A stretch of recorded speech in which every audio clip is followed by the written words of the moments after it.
BNP আর India বোঝাপড়া হয়ে গেছে। কি হয়েছে সেই বোঝাপড়ায়? সেটা হইতেছে যতদিন আপা চট কইরা ঢুকে না যায় ততদিন পর্যন্ত বিএনপি ভারপ্রাপ্ত আওয়ামী লীগ হিসেবে কাজ করবি। হ্যাঁ, ভারপ্রাপ্ত আওয়ামী লীগ। আমি কই বৃহত্তর আওয়ামী লীগের বিএনপি শাখা। সেই জন্যে ইন্ডিয়ান মিডিয়া উইঠে পড়ে লাগিয়েছে বিএনপিকে ক্ষমতায় নিয়ে আসতে। ইন্ডিয়ান মিডিয়া খবর দেখে এটা, হ্যাঁ, আনন্দবাজার পত্রিকায় সে লিখিচ্ছে খালেদা পুত্রের সম্বল নয়াদিল্লির বন্ধুত্ব মুক্তিযুদ্ধ। কি লিখেছে সেটাও কালে গুরুত্বপূর্ণ। এনা পড়ে শোনায়, পুরাটা না, কিছু অংশ বিএনপির নেতাকর্মীরা আপনারাও শুনেন। ওটি লিখিচ্ছে মুক্তিযুদ্ধ এবং ভারতকে পুঁজি কইরা প্রায় 1.5 যুগ পরে দেশের মাটিতে পা রাখতে চলেছেন খালেদা জিয়া পুত্র তথা বিএনপির ভারপ্রাপ্ত চেয়ারম্যান তারেক রহমান। নভেম্বরে সমাজ মাধ্যমে তারেক লিখেছিলেন, এখনই দেশে ফেরার বিষয়ে সিদ্ধান্ত নেয়ার সুযোগ তার জন্য অবারিত এবং একক নিয়ন্ত্রণাধীন না। অনেকেরই প্রশ্ন, দিন 15-18 মধ্যে কি এমন হইল যে তিনি দেশে ফেরার ঘোষণা করলেন? বাস্তব হইল, মানে এখানে কইছে কেন দেশে ফেরার ঘোষণা করলেন, এটা কইছে এখানে বাস্তব হইল নয়াদিল্লির সমর্থন অনেকটাই নিশ্চিত করে ফেলেছেন বিএনপির ভারপ্রাপ্ত চেয়ারম্যান। বিদেশ মন্ত্রক সূত্রের খবর, বিদেশ মন্ত্রক মানে পররাষ্ট্র মন্ত্রণালয়, মানে ইন্ডিয়ার পররাষ্ট্র মন্ত্রণালয়, এটা কইছে বিএনপি ক্ষমতায় আসলে ভারত বাংলাদেশের মধ্যে যে চুক্তিগুলো আছে তাতে কোনো প্রভাব পড়বে না এবং বাংলাদেশের মাটিকে কোনো ভারত বিরোধী কাজে ব্যবহার করতে দেওয়া হবে না, এই মর্মে প্রতিশ্রুতি পাওয়া গিয়েছে তারেকের কাছ থেকে। কি মজা! ভারতের গোয়েন্দা সূত্রের বক্তব্য, ঢাকাকে পাশে পেতে নয়াদিল্লিরও দরকার বিএনপিকেই, কারণ কর্মকাণ্ড নিষিদ্ধ হয়, ভোটে লড়তে পারছে না আওয়ামী লীগ। তাই বাংলাদেশে কট্টরপন্থীদের বারবারন্ত আটকাইতে পারে একমাত্র বিএনপি। নির্বাচনের মাধ্যমে খালেদার দল ক্ষমতাসীন হইলে বাংলাদেশে ভারত বিরোধী তৎপরতায় রাশ টানা যাবে। তাই আওয়ামী লীগের সঙ্গে সখ্য থাকা সত্ত্বেও অবস্থা বুঝে ব্যবস্থা হিসেবে তারেকের পাশে থাকতে হচ্ছে নয়াদিল্লিকে। মাশাআল্লাহ! তাইলে তারেক রহমানের দেশে ফেরার সিদ্ধান্তটা ঝুলে ছিল ইন্ডিয়ার সাথে বোঝাপড়ায়। আমি নিউজটা বাইর হওয়ার পরে কয়েকদিন দেরি করেছি এপিসোড করতে। আরে ক্ষীণ আশা ছিল যে বিএনপি হয়তো এই সংবাদের প্রতিবাদ জানাবে, জানাইছে, জানায় নাই। তার মানে প্রত্যেকটা শব্দ এই নিউজের সত্য। আর একটা ইন্টারভিউ দেখায় সুবীর নন্দীরা চেনেন তো? উই আসলে রয়ের স্পোক্সম্যান, মাউথপিস। রজা বলতে চায় বাংলাদেশ নিয়ে, তারাই দিয়ে বলায়। সে কি বলতেছে শুনেন। ভারত বাংলাদেশে কোন সরকার চাইবে? খুব সোজা উত্তর আমি তোমায় দিয়ে দিচ্ছি। Awami league is not in election, next best option is BNP, obviously not Jamaat. তারা অলরেডি 50 লাখ লোক নিয়ে জেহার টেয়াদের হুমকি দিচ্ছে। ফলে জামাত অবভিয়াসলি ইন্ডিয়া চাইবে না। অত অনেক কথা, ডিপ্লোম্যাটিক কথা বলে তো লাভ। কানেকশনটা হচ্ছে 71। আমরা একসাথে, আমার সৈন্য এবং মুক্তিযোদ্ধারা রক্ত ঝরিয়েছে, সেই সুবাদে Awami League. This is the historical fact. তো এই জায়গাতে হঠাৎ করে আজকে অন্য কিছু ডাইনামিক্স চলে আসবে, এটা তো আশা করাটাও ভুল। কিন্তু যে গভর্নমেন্ট আসবে তার সাথে ইন্ডিয়াকে তো ডিল করতে হবে। শুনেছেন তো? এইবার আরাটা দেখেন। তারপরে বিএনপি ভারতের পক্ষে এখন যে মুহূর্তে যতগুলো রাজনৈতিক প্রতিষ্ঠান আছে তার মধ্যে বিএনপি সব থেকে বেশি প্রো ইন্ডিয়া স্ট্যান্ড নিতে শুরু করেছে এবং বাণিজ্যের জন্য সহায়তা করবে বলছে। এখন এই অবস্থায় বিএনপির সাথে জামাতদের ঝগড়া হয়ে গেছে এবং জামাতকে তারা অত আসন দিতে চাইছে না। ভারত জামাতকে এই মুহূর্তে চায় না যে জামাত ক্ষমতায় আসুক, বরং বিএনপি ক্ষমতায় এলে ভারতের নিয়ন্ত্রণ করতে সুবিধা হয়। দেখেছেন? কইতেছে বিএনপি সবচেয়ে প্রো ইন্ডিয়া স্ট্যান্ড নিতে শুরু করছে। ইন্ডিয়ান রে কয় কি খুশি। এইটা তো গেল ইন্ডিয়ান মিডিয়ার কথা। দেশে আবার ইন্ডিয়ার 2টা মিডিয়া আছে না, পন্দের আলো আর দিল্লি স্টার। এদের ডাকিছে বিএনপি তারেক রহমানের স্বদেশ প্রত্যাবর্তনের বিষয়ে আলোচনা সবাই। হ্যাঁ, উনি পন্দের আলো যাবি না তা তো হয় না, তাই না? ওই যে কারণ আছে না, কারণ ওইটা গান আছে না, আলু আমার আলু ওগো আলুই ভুবন ভরা। ওরা যেটি দেখে সেটি আলু ছাড়া আর কিছু দেখে না। পুন্দের আলু আর প্রথম আলু। বাঙ্গু বাটপাটদের শিরোমণি মতিউর রহমান কি কইছে শুনেন। আমি ব্যক্তিগতভাবে এটা মনে করি যে দেশে একটা রাজনৈতিক শূন্যতা রয়েছে, চলছে, এটা একটা বিপজ্জনক। আমি সবসময় ভাবতাম বা এখনও মনে করি যে বিএনপির ভারপ্রাপ্ত চেয়ারম্যানের আরেকটু আগে, বেশ একটু আগে যদি আসতে পারতেন তাহলে এক্ষেত্রে হয়তো বিএনপি এবং দেশের মধ্যে একটা ভালো সুবিধাজনক অবস্থা তৈরি হতে পারত। এই মতিউর রহমান এখন তারেক রহমানের পায়ে পড়ে, বিএনপির পায়ে পড়ে, সেই লিখেছিল তারেকের দুর্নীতির বিচার হতে হবে। সেইখানে তারেক রহমানের নিজের স্বাক্ষরিত একটা হলফনামা থেকে উল্লেখ করে কইছিল এই মতিউর রহমান যে তারেক রহমান দুর্নীতি করেছে সেটা সে নিজেই স্বীকার করেছে, এ বাটপারি কইছিল।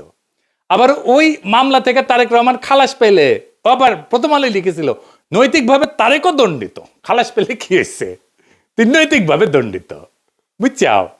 আর এখন কয় তারেক রহমান আগে দেশে ফিরলে ভালো হইতো। তো মতি ভাই, আপনি দুর্নীতির বিচার করবেন না? হ্যাঁ, তারেকের নাকি স্যাপ ফেলে স্যাটে নিছেন? ওই নিজেই তার আলপিনে প্রচ্ছদ প্রতিবেদন করেছিল তেলে ডুবে যাচ্ছেন তারেক রহমান। ওই তেল এখন তারেক রহমান কিছু দিচ্ছে, রেখে দিছিল নিজের জন্য।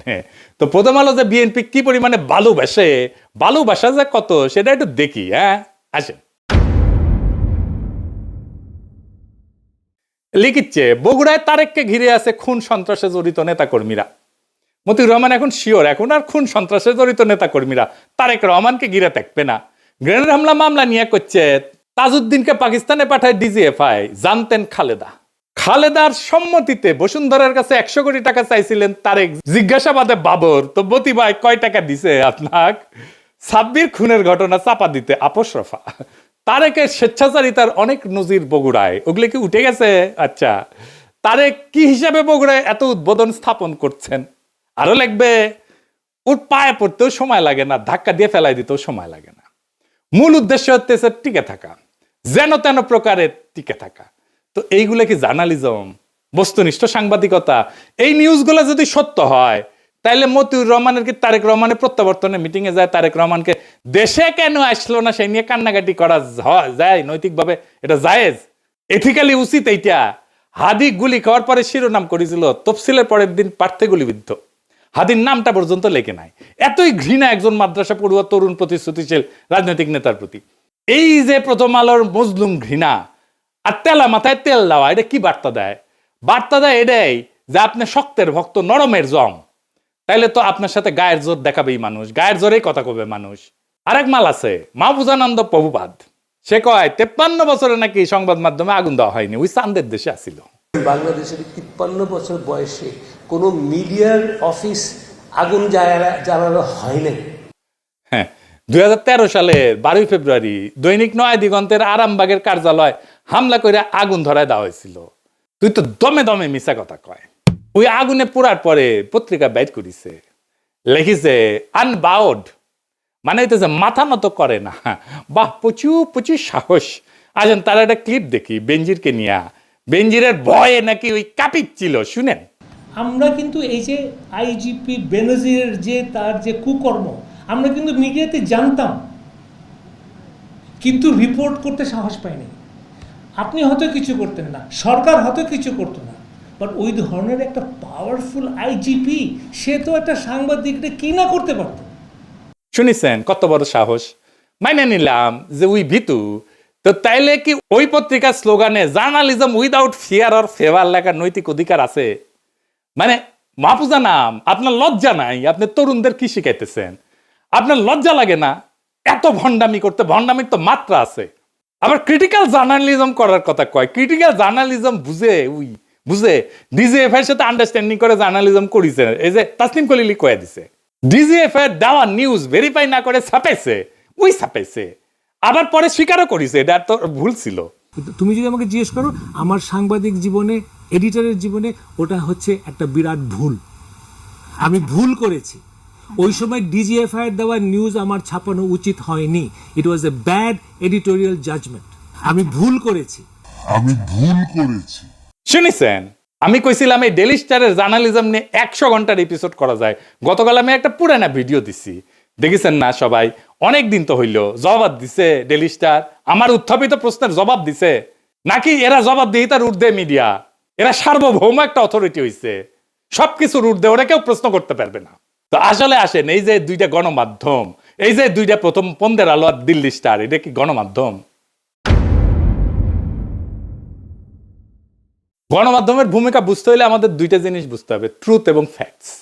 সত্য কি এবং ঘটনা কি। ফ্যাক্টস হইতেছে মানে ঘটনা হইতেছে আমরা পরিষ্কার যেটা দেখছি হাদিস জানা যায় লাখ লাখ মানুষ হয়েছে না, 10 থেকে 15 লাখ মানুষ হয়েছে, আমরা সবাই দেখছি কয়েকদিন আগের ঘটনা। কিন্তু জানাজার ট্রুথ, সত্য তৈরি করা ট্রুথ মেকিং মেশিন কি? পুন্দের আলো আর ডেইলি স্টার। আমরা চোখের সামনে দেখলাম 10 থেকে 15 লাখ লোক। দিল্লি স্টার লিখেছে শয়ে। আজকের ঘটনা যদি ইতিহাসে আদৌ স্থান পায় তাহলে এটা স্থান পাবে পুন্দের আলো দিল্লি স্টারের বিবৃতিতে কি আছে সেটা দিয়া। দিল্লি স্টার লিখছে শত হাজার না, লাখ না, শত ওই যে হাদি না, একজন প্রার্থীকে লিখেছে। এটাই থেকে যাবে ইতিহাসে। আমাদের আবেগ হাদিকে নিয়ে আজকে যে এটা 50 বছর পরে সেটা থাকবে না, কারণ আমরা অনেকেই থাকবো না, অনেকে জানবেই না এই ঘটনা। তখন থাকবে এই পত্রিকার ট্রুথ যেটা লিখেছে ওরা। পুন্দের আলো আর দিল্লি স্টার কোনো মিডিয়া প্রতিষ্ঠান নাই, এগুলো হইতেছে জনগণের যে কর্মকাণ্ড, আমাদের যে পাবলিক রেকর্ড, এগুলোর কাস্টোডিয়ান। আমাদের দৈনিক, আমাদের যে বাস্তবতার উপাখ্যান, এইটা রচনা করে পুন্দের আলো আর দিল্লি স্টার। এটার একটা শক্তিশালী প্ল্যাটফর্ম। তাদের মতো করে যেইটা পুন্দের আলো আর ডেইলি স্টারের নিজের চিন্তার, নিজের জগতের বাইরে, সেটাকে সে বাদ দিয়া দেয়। হাদি নামি আসে না, প্রার্থী হইয়া যায়। শয়ে হয় মিলিয়নের বদলে। এইভাবে সত্য নির্মাণ করে এই মিডিয়াগুলা। সত্য কিন্তু কখনো নিরপেক্ষ না, সত্য সবসময় একটা মতাদর্শিক নির্মাণ। তাইলে পুন্দের আলো আর দিল্লি স্টার কার পক্ষে সত্য নির্মাণ করে, কার স্বার্থ রক্ষা করে, সবাই জানে, সব সুতিয়া জানে। এই প্রশ্নের উত্তর জানে না এরকম কেউ নাই, কিন্তু বলবে না। ও বলতে হইলে তখন এই লোকদেরকেই বলতে হয়। নিকা বসার আগে ইদ্যৎকাল বলে একটা জিনিস আছে, আপনারা ভালো জানেন। তাইলে এই পুন্দের আলো আর দিল্লি স্টারের ভাতার আওয়ামী লীগের সাথে বিচ্ছেদের পরের ইদ্যৎকাল শেষ হওয়ার আগেই বিএনপির সাথে কেন নিকা বসলো? কারণ এই দুইটা পত্রিকায় ফ্যাসিস্ট শক্তির সহযোগী ছিল। এদের বিচার হওয়া উচিত ছিল, গণ আদালতে বিচার হওয়া উচিত ছিল। কিন্তু এদের সম্পদ, এদের কন্ট্রোল, এটা গোপনে বিএনপির কাছে সম্পত্তি হস্তান্তর হবে। বিএনপি সব জায়গায়, সব মিডিয়াতে নিজেদের লোক বসাইছে। কালের কণ্ঠে কে সম্পাদক, বাংলাদেশ প্রতিদিনে কে সম্পাদক, 8 টিভিতে কে শেয়ার নিছে, 71 টিভিতে মালিকানা নিছে কে, সব বিএনপি। নাম কইলাম না আজকের। তারা ভাবিছে নিরাপত্তা দিবি বিএনপি। খারান আইসেনি, আমি না ঘোড়ায় আসবো, ঘোড়ায়। আপনাদের জন্য আসার আমার টাইম নাই। এডিটর সাহেব ঘোড়ার হাসিটা দেন। যাদের প্রোটেকশনের আশায় আছেন তাদের কয়টা ক্লিপ দেখাই। মির্জা আব্বাসরে দেখেন।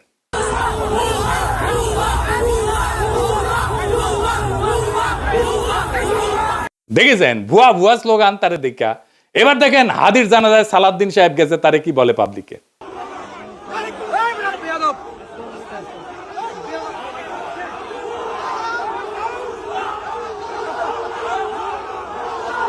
দেখেছেন এটিও ভুয়া স্লোগান। এবার দেখেন ফিরে যেতেছে সালাউদ্দিন, সেটিও দেখেন কি ভুয়া স্লোগান।